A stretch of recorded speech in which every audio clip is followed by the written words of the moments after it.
Так, достар, бүгін біздер хобби биржасына қалай тіркелу керек, верификация қалай жасау керек, қауіпсіздікті қалай орнату керек, сол жайында сөйлесетін боламыз. Хобби биржасын жалпы қосымша арқылы App Store немесе Play Market арқылы жазып алғаннан кейін біз астыңғы бөлімде бізде я деген бар, я дегенді басамыз и регистрация вход дегенді басамыз. Регистрация вход дегенді басқаннан кейін астыңғы бөлімде бізде продолжить деген кнопка бар, соны басамыз. Осы жерде біз өзіміздің нөмірімізді жазуымыз керек, 705 701 5768. Толығымен нөмір жазғаннан кейін получить код подтверждения дегенді басамыз. Код подтверждения дегенді басқаннан кейін бізге код келеді.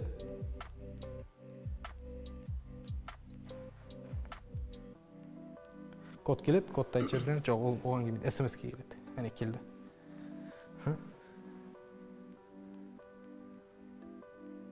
840 756.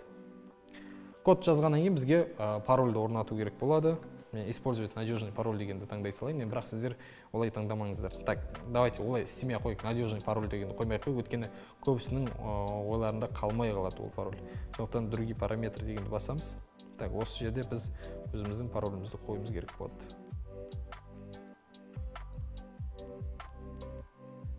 Так.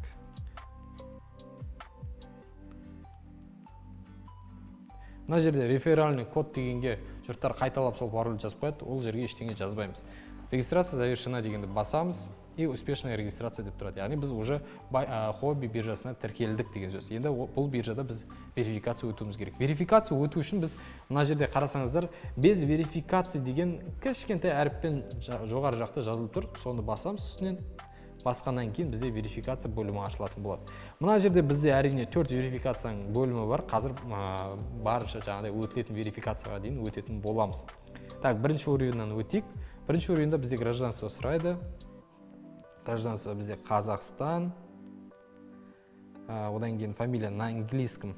Яғни удостоверениеңізді бере салыңыз. Яғни осы жерде көбісі жаңағыдай орысша немесе жаңағыдай қазақша аттарын жазып қойды, ол келмейді. Сондықтан да бізде удостоверениенің артында ағылшынша жазылған атымыз бар, соны жазуымыз керек.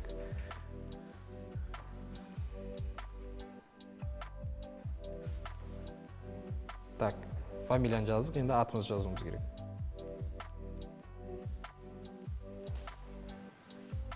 Атымызды жаздық, енді туған күнімізді жазуымыз керек.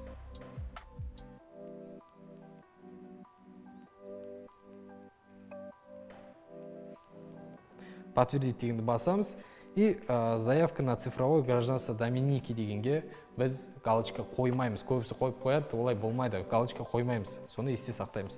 Подтвердить дегенді басамыз.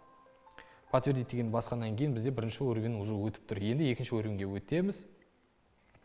Екінші уровеньде біз қазір ашылсын толығымен. Біз толығымен удостоверение личности көрсетуіміз керек. ID карта дегенді таңдаймыз, далені басамыз. И осы жерде ID карта страницы с портретным фото деген, яғни бірінші бетін түсіруіміз керек. Түсірдік, использовать фото дегенді басамыз, енді артқы бетін түсіруіміз керек. Артқы бетін түсіріп болғаннан кейін біз мына жерде толығымен загрузка болады и отправить дегенді басамыз. Отправить дегенді басқаннан кейін бізде жалпы мына жерде уже екінші уровеньге кішігірім проверка уақыты өтеді. Енді біз бұл проверка өтем дегенше басқа жаңағыдай безопасностьтарды орната берсек болады. Так, енді безопасность орнату үшін осы жерде ешкім түсінбеуі мүмкін. Бірақ жоғарыда бізде болтиктің суреті тұр. Жоғары жақта и мына жерде көрсетіп қою керек стрелкамен. Болтиктің суретін басамыз, басқаннан кейін настройка безопасности дегеннің үстінен басамыз. Осы жерде бізде тек қана телефон тіркелген, имейлді тіркеуіміз керек, почтаңызды жазып кетіңіз.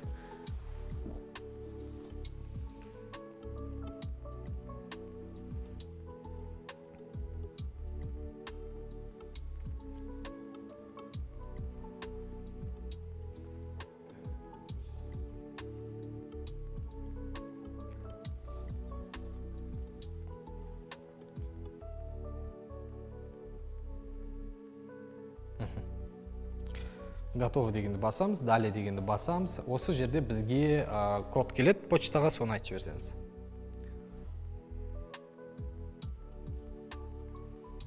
Жоқ, неге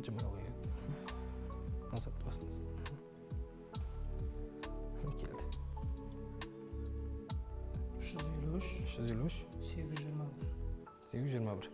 Почтаны тіркегеннен кейін бізге тағы да SMS-ке код келеді, соны айтып жіберсеңіз.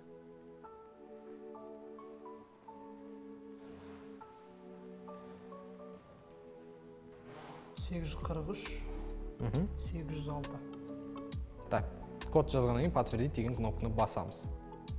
Подтвердить деген кнопканы басқаннан кейін бізде почта енгізілген, енді Google аутентификаторды орнату керек. Ол үшін Google аутентификатор дегеннің үстіне басамыз. И мына жерде бізде сразу код беріледі, соны скопировать етіп аламыз. Google аутентификатор приложениесіне өтеміз. Өткеннен кейін біз астыңғы бөлімдегі плюс дегенді басамыз. И мына жерде ввести ключ настройки дегенді басамыз. Мына жерде аккаунт дегенге хобби Ерасыл деп қоямыз, чтобы шатасып кетпес үшін. И ключ деген жерге жаңағы скопировать етіп алған ключті вставить етеміз. Добавить дегенді басамыз. И осы жерде біз қайтадан хоббиға кіреміз. Далее дегенді басамыз. Бізге Google аутентификатордың кодын енгізу керек. Скопировать етеміз. Мына жаққа вставить етеміз. Так. Қазір өтіп кетсін. Өйткені 30 секунд сайын алмасып тұрады, яғни үлгермей қалуымыз мүмкін. 856, 829. 826, 829. Так, енгізіп болғаннан кейін бізге телефонға және де почтаға SMS келеді, соны айтып жіберсеңіз.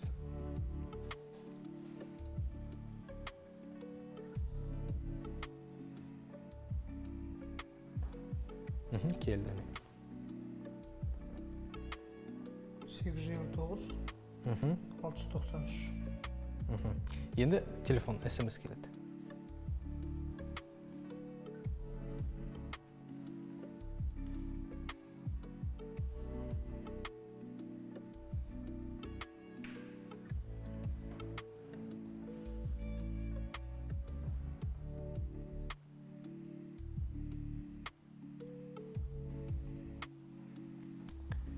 Егер де SMS келмейтін болатын болса, мына 16 секундты күтеміз, қайтадан SMS-ті жіберетін боламыз.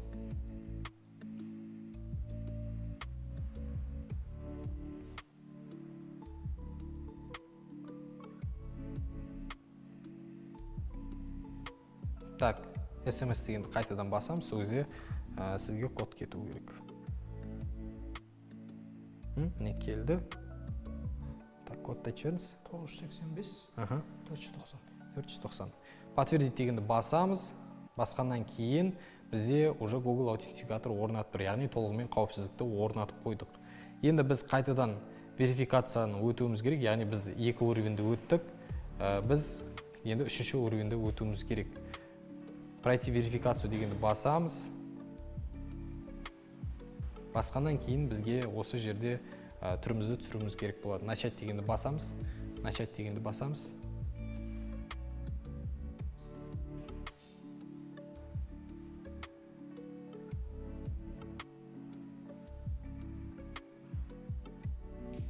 Все.